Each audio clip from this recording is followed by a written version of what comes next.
मैं गारंटी देती हूँ कि पिछले 10 सेकंड से आपने ब्लिंक नहीं किया होगा। अगर आप ये वीडियो भी अपने स्क्रीन पर देख रहे हो तो शायद आपकी आंखें अभी स्ट्रेस में। और सबसे शॉकिंग बात, स्क्रीन यूज करते टाइम आधी बार हम ब्लिंक करना भूल जाते हैं, मतलब पलकें झपकाना भूल जाते हैं। कम ब्लिंक मतलब आईज इससे ड्राई होंगी और उसके बाद जलन, सर दर्द और धुंधला दिखने लगेगा। सिर्फ एक रूल याद रखना है, 20-20-20 का रूल।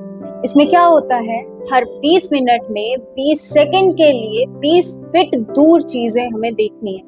अगर आप ये चीज नहीं कर सकते हो तो अपने रूम में सबसे दूर की चीज देखते रहना है 20 सेकंड के लिए। और हाँ, स्क्रीन की ब्राइटनेस भी कमरे के हिसाब से रखो, क्योंकि आपकी आंखें भी मेंटेनेंस मांगती है।